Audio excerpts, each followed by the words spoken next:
Tension France-Algérie-Maroc, Tebboune révèle les reproches au Maroc. Les relations entre le Maroc et l'Algérie, marquées par une histoire tumultueuse, connaissent une nouvelle escalade de tensions. Depuis la fermeture de leurs frontières terrestres en 1994, les deux voisins maghrébins ont traversé de multiples crises diplomatiques, alimentées par des différends territoriaux, notamment autour de la question du Sahara occidental. La guerre des sables de 1963 et le soutien algérien au Front Polisario ont profondément enraciné la méfiance mutuelle. Récemment, la normalisation des relations entre le Maroc et Israël en 2020 a exacerbé les tensions, l'Algérie y voyant une menace potentielle à sa sécurité régionale. Un réseau d'espionnage au cœur des accusations. Le président algérien Abdelmadjid Tebboune a récemment levé le voile sur les raisons profondes des reproches adressés au Maroc. Au cœur de cette nouvelle crise se trouve le démantèlement d'un prétendu réseau d'espionnage sur le sol algérien. Selon les autorités algériennes, ce réseau aurait opéré au profit d'Israël, utilisant des passeports marocains pour infiltrer le pays. Tebboune a souligné la gravité de la situation lors d'une entrevue avec les médias nationaux. L'enquête est toujours en cours. Des membres de ce réseau sont en fuite et nous pensons qu'ils avaient de faux passeports. Cette affaire a conduit l'Algérie à prendre une mesure drastique, la réinstauration des visas pour les ressortissants marocains. Le président algérien a qualifié cette décision de à la fois sécuritaire et politique, accusant le Maroc d'avoir abusé du régime d'exemption de visa pour mener des activités jugées hostiles à l'Algérie. Parmi ces activités, Tebboune a cité l'organisation à grande échelle de réseaux de crimes organisés, de trafic de drogue et d'êtres humains, de contrebande, d'immigration clandestine et d'actes d'espionnage. Des implications géopolitiques croissantes. L'affaire prend une dimension géopolitique plus large avec l'implication présumée d'Israël. Tebboune a évoqué un jumelage entre l'entité sioniste et le Maroc, faisant allusion à la récente normalisation des relations entre ces deux pays. Cette collaboration inquiète profondément les autorités algériennes, qui y voient une menace directe à leur sécurité nationale.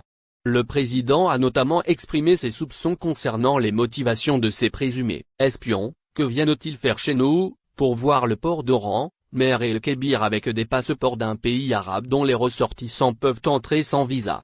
La situation est d'autant plus complexe que la France a récemment pris position en faveur des revendications marocaines sur le Sahara occidental, ajoutant une nouvelle dimension à ces tensions régionales. Cette position française risque de compliquer davantage les relations déjà tendues entre l'Algérie et le Maroc, tout en renforçant potentiellement l'isolement diplomatique de l'Algérie sur cette question.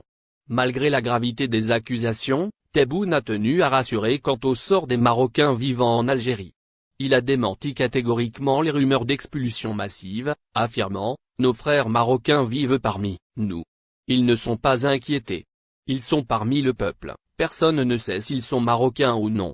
Je ne fais aucune différence. Le peuple marocain est un peuple frère. » Cette crise diplomatique s'inscrit dans un contexte régional déjà fragile. Elle risque d'accentuer la division du Maghreb, compromettant les perspectives d'intégration économique et politique de la région. L'absence d'initiative de dialogue ou de médiation entre les deux pays laisse présager une période prolongée de tensions, avec des répercussions potentielles sur la stabilité régionale et les populations des deux pays. L'escalade actuelle entre le Maroc et l'Algérie rappelle la fragilité des équilibres au Maghreb. Elle souligne l'urgence d'un dialogue constructif pour désamorcer les tensions et reconstruire la confiance entre ces deux acteurs majeurs de la région. Sans une telle démarche, le risque d'une fragmentation accrue du Maghreb demeure préoccupant, avec des conséquences potentiellement désastreuses pour la coopération régionale et le développement économique. Le Maroc a poignardé l'Algérie dans le dos, c'est Macron qui le dit.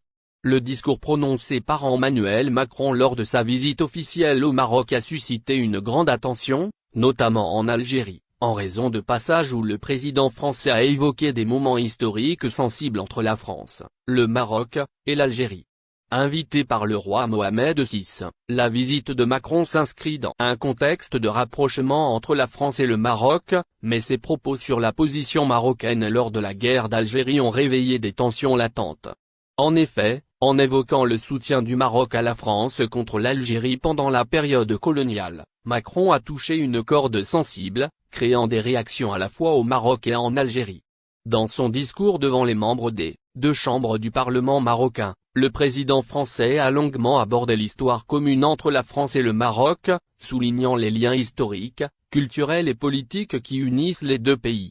Macron a évoqué les nombreuses ambassades échangées entre la France et le Maroc au fil des siècles, ainsi que la fascination des artistes français pour le royaume chérifien. Il a mentionné des figures emblématiques comme Delacroix, Matisse et Majorelle, qui ont contribué à forger une image unique et passionnée du Maroc dans l'imaginaire français. Cependant, il n'a pas occulté la réalité douloureuse de la colonisation, reconnaissant les violences imposées au Maroc et les injustices des traités inégaux durant la période coloniale. Ce qui a cependant particulièrement retenu l'attention, c'est la référence de Macron au soutien du Maroc à la France face à l'Algérie. Il a rappelé l'épisode de la guerre d'Algérie, un conflit sanglant qui a conduit à l'indépendance de l'Algérie en 1962, marquant la fin de 132 années de colonisation française. En mentionnant que le Maroc, après avoir obtenu son indépendance en 1956, avait contribué à alléger les souffrances de la France en évitant un conflit prolongé.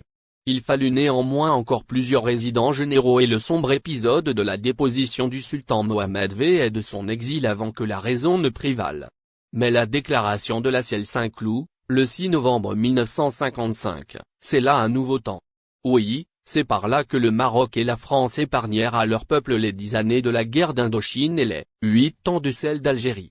Ces quelques mois qu'employèrent les négociateurs pour ouvrir la voie à l'indépendance sont à marquer d'une pierre blanche dans notre histoire, car ils ont permis au Maroc et à la France de surmonter les cicatrices laissées par l'épisode colonial, notamment a affirmé le président français. Ce passage du discours a été perçu comme une reconnaissance implicite du soutien du Maroc à la France pendant la guerre d'Algérie, une déclaration qui a été qualifiée par certains médias algériens de coup de poignard contre l'Algérie. Pour les Algériens, cette interprétation du rôle historique du Maroc risque de réveiller des différends déjà existants entre les deux voisins d'Afrique du Nord, des tensions exacerbées par des désaccords géopolitiques contemporains, notamment autour de la question du Sahara occidental. Macron a également évoqué les négociations qui ont mené à l'indépendance marocaine, mentionnant des figures politiques et intellectuelles françaises qui ont soutenu l'émancipation du Maroc.